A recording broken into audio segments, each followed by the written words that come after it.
की बड़ी खबर आपको बता रहा है राजधानी भोपाल से, जहां पर मध्य प्रदेश के उपचुनाव की जंग जो सरगर्मी है वो तेज हो चुकी है। चाहे कोई भी पार्टी हो, बीजेपी या कांग्रेस, दोनों ही पार्टियां अपनी अपनी जीत के दावे कर रही हैं। पूर्व मंत्री पीसी शर्मा ने कमलनाथ को महाभारत का कृष्ण बताया है। उनका ये कहना है कि अगर जरूरत पड़ी तो सुदर्शन चक्र भी चलाएंगे। साथ ही पीसी शर्मा ने कमलनाथ को एसपीजी सुरक्षा देने की मांग कर डाली है। कमलनाथ पूर्व मुख्यमंत्री और अब नेता प्रतिपक्ष हैं। तो इस वक्त की बड़ी खबर मध्य प्रदेश की राजधानी भोपाल से। मध्य प्रदेश में चुनावी सरगर्मियां हुई हैं तेज, अपनी अपनी जीत के दावे दोनों ही राजनीतिक पार्टियां कर रही हैं। पूर्व मंत्री पीसी शर्मा ने कमलनाथ को महाभारत का कृष्ण बताया है। उनका ये भी कहना है कि अगर जरूरत पड़ेगी तो सुदर्शन चक्र भी हम चलाएंगे। साथ ही उन्होंने पूर्व मुख्यमंत्री और पीसीसी चीफ कमलनाथ के लिए एसपीजी सुरक्षा की मांग की है। और हमारे साथ इसी खबर पे जुड़े हैं बीजेपी प्रवक्ता चेतन सिंह। चेतन जी, बहुत बहुत स्वागत है आपका न्यूज वर्ल्ड में। चेतन जी, उपचुनाव नजदीक आ चुका है, तारीखों का ऐलान हो चुका है और अब बीजेपी हो या कांग्रेस, दोनों ही पार्टियां अपनी जीत के दावे कर रही हैं। लेकिन पीसी शर्मा जो पूर्व मंत्री रहे, उन्होंने एक बड़ा बयान दिया। उन्होंने पीसीसी चीफ कमलनाथ को कृष्ण बता दिया है। क्या कहेंगे इस पर? पीसी शर्मा साहब से कहिए पहले जाकर के धर्म की सही परिभाषा तो पढ़ लें, क्योंकि पीसी शर्मा साहब का जो चाल चरित्र चेहरा है वो सदा हिंदुत्व के खिलाफ ही बोलने वाला है। आज उनको किस प्रकार से भगवान कृष्ण का सुदर्शन चक्र याद आ रहा है, क्यों आ रहा है, ये सारा देश और प्रदेश जानता है। और पीसी शर्मा जी अपने अंतिम पड़ाव पर हैं। अब उनको संन्यास धारण करके निकल जाना चाहिए। जहां तक मध्य प्रदेश के चुनाव का सवाल है, मध्य प्रदेश की जनता ने परिवर्तन के उद्देश्य के साथ और कांग्रेस के झूठे सपनों के चक्कर में आकर के जो अपने मध्य प्रदेश का अभी तक का 15-16 महीने का जिनका कार्यकाल था, उस 16 महीने में जो मध्य प्रदेश की दुर्दशा देखी है। और यही कारण था कि कांग्रेस की सरकार बनने के बाद जब लोकसभा के चुनाव आए तो मध्य प्रदेश की जनता इनके चाल चरित्र चेहरे को समझ चुकी थी। और इसी कारण इसी मध्य प्रदेश में 89 लाख वोटों के भारी अंतर से कांग्रेस लोकसभा का चुनाव हारी थी। वह मुश्किल मुख्यमंत्री अपनी और अपने बेटे की सीट जीत पाए थे, वह मुश्किल। तो इससे साफ जाहिर है कि मध्य प्रदेश की जनता का मैंडेट, जनता का समर्थन किसके साथ है। और मध्य प्रदेश में मध्य प्रदेश के लाडले नेता और जनता के सच्चे जनसेवक जो गरीबों के बीच में निरंतर रह करके अपने मधुर व्यवहार के कारण जाने जाते हैं, जिनका नाम आदरणीय शिवराज सिंह चौहान जी है, वो फिर से उनकी सेवा करने के लिए उनके बीच में। और आम जनता भी मानती है कि अगर कोई गरीबों की, दीन दुखियों की, जरूरतमंद लोगों की सेवा कर सकता है तो भारतीय जनता पार्टी की विचारधारा और मुख्यमंत्री शिवराज सिंह चौहान जी कर सकते हैं। उन्होंने अपना नेता चुन लिया। गलती एक बार होती है, बार बार गलती नहीं होती है। बात पर भारतीय जनता पार्टी को ये बताने वाले कि आपने 35-35 करोड़ रुपए में उनके विधायकों को खरीदा है। मैं पूछना चाहता हूं आपके माध्यम से कि क्या जब 35-35 करोड़ रुपए दिए जा रहे थे तो कांग्रेस के नेता वहां पर बगल में खड़े होकर से लेने वालों की गिनती कर रहे थे क्या? और अगर कांग्रेस का चाल चरित्र चेहरा अगर 35-35 करोड़ रुपए में जिस प्रकार की उन्होंने संज्ञा दी अगर बिक रहा होता तो इस हिंदुस्तान में पैसों के दम पर आज भी कांग्रेस सत्ता से बाहर नहीं। यहाँ पर सुदर्शन चक्र चलाने की भी बात कह दी है पीसी शर्मा ने। साथ ही जिस तरह से पूर्व मुख्यमंत्री कमलनाथ के काफिले पर हमला हुआ था, उसके बाद उन्होंने एसपीजी सुरक्षा की मांग कर दी है। सुदर्शन चक्र को लेकर आप क्या कहेंगे? ऐसा कौन सा सुदर्शन चक्र होगा जो चलाने की जरूरत पड़ी तो वो भी चलाने से नहीं चूकेगी कांग्रेस? देखिए, जब चुनाव आते हैं तो इनके युवराज राहुल जी फर्जी माथे पे चंदन का टीका लगाते हैं, भगवा वस्त्र धारण कर लेते हैं, वो कभी कभी मानसरोवर की यात्रा पे निकल जाते हैं। तो ऐसे ही होगा कुछ इनका आइडिया। चलिए, तो इस सवाल का जवाब हम पूछ लेते हैं। कांग्रेस प्रवक्ता योगेश यादव जी हमारे साथ जुड़े हैं। चेतन जी जुड़े रहिए। योगेश जी, बहुत बहुत स्वागत है आपका न्यूज वर्ल्ड में।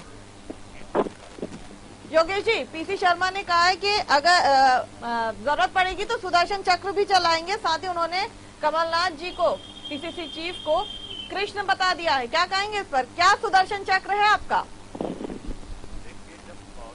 योगेश जी, हाँ जी, आपको मेरी आवाज आ रही है? हेलो योगेश जी, मेरी आवाज सुन पा रहे हैं? हेलो योगेश जी, मेरी आवाज सुन पा रहे हैं आप? जी हाँ, बिल्कुल। मेरी आवाज आ रही है आपको? जी बिल्कुल। सर, मेरा सवाल ये है कि पूर्व मुख्यमंत्री और पीसीसी चीफ कमलनाथ जी को कृष्ण ने बताया है, पीसी शर्मा ने, साथ ही सुदर्शन चक्र चलाने की बात की कि अगर जरूरत पड़ेगी उपचुनाव में तो हम सुदर्शन चक्र भी चलाएंगे। कौन सा है आपका सुदर्शन चक्र? देखिए, जब कौरव सेना को परास्त करने का मौका आया, जिन्होंने चौसर की चाल चलकर महाभारत की रचना की है, तो समापन तो कृष्ण ही करेंगे। और कृष्ण तो हमारी राजनीति का प्रतीक है। राजनीति के सर्वोच्च आकलन और नियोजन और दर्शन का प्रतीक कृष्ण ही कहलाते हैं। अब जब राजनीति में कुटिलता भारतीय जनता पार्टी के लोगों ने दिखाई है, तो कृष्ण रूपी सुदर्शन चक्र तो उठाने का कारण बनता है। हम कृष्ण नहीं हो सकते, लेकिन कृष्ण के अनुगामी जरूर हैं।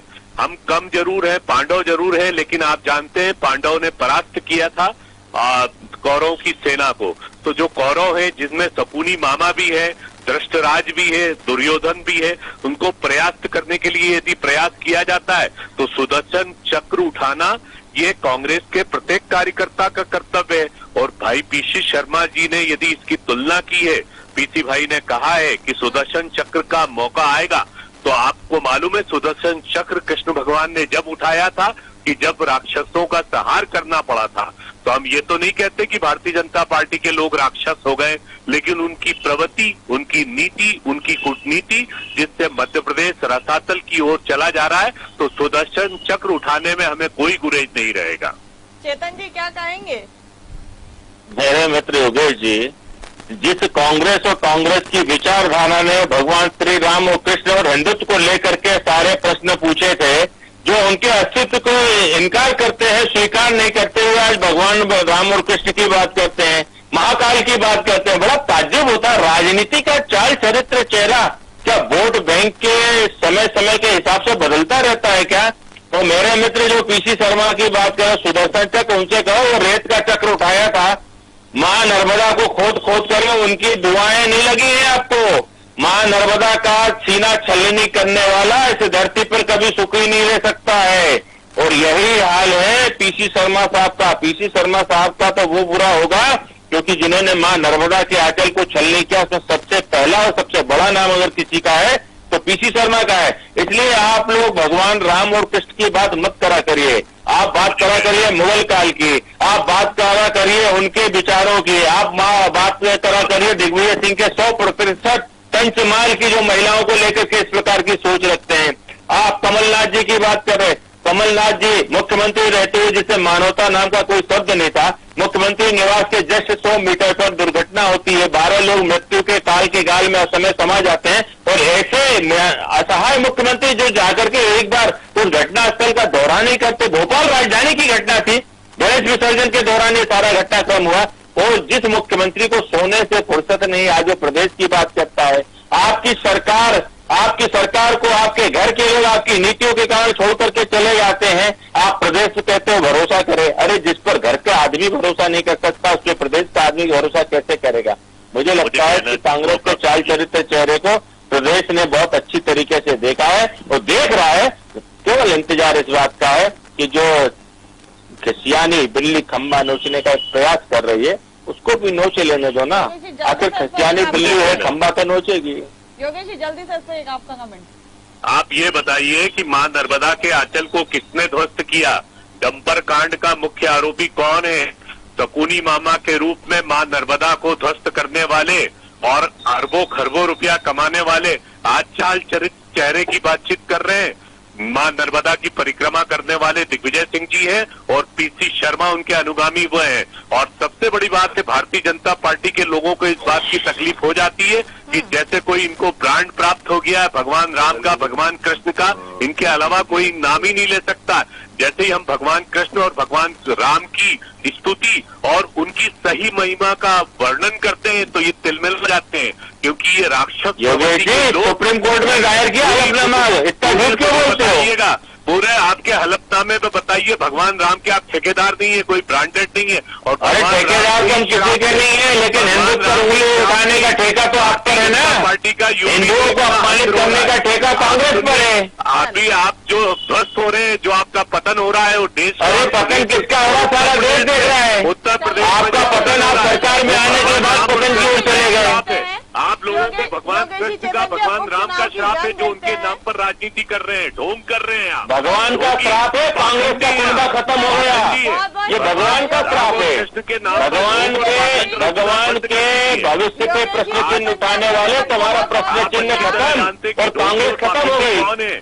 भगवान राम के नाम पर ढोंग करना बंद कर दीजिए। योगेश जी, चेतन जी, आप दोनों का बहुत बहुत शुक्रिया, क्योंकि अब ये जंग तो छिड़ चुकी है। अब इस जंग का परिणाम क्या आएगा ये तो 10 नवंबर को पता चलेगा। लेकिन हाँ, बेहद दिलचस्प ये जंग हो चुकी है, जहाँ राम कृष्ण भी आएंगे और जहाँ किसान भी आएगा, बेरोजगारी भी आएगी। अब देखना यह है कि जनता को कैसे आप लोग मना पाते हैं और कैसे जनता को एक बार फिर विश्वास में लेके आप आगे सत्ता में आसीन होते हैं। बहुत बहुत शुक्रिया आप दोनों का जुड़ने के लिए, बहुत बहुत शुक्रिया।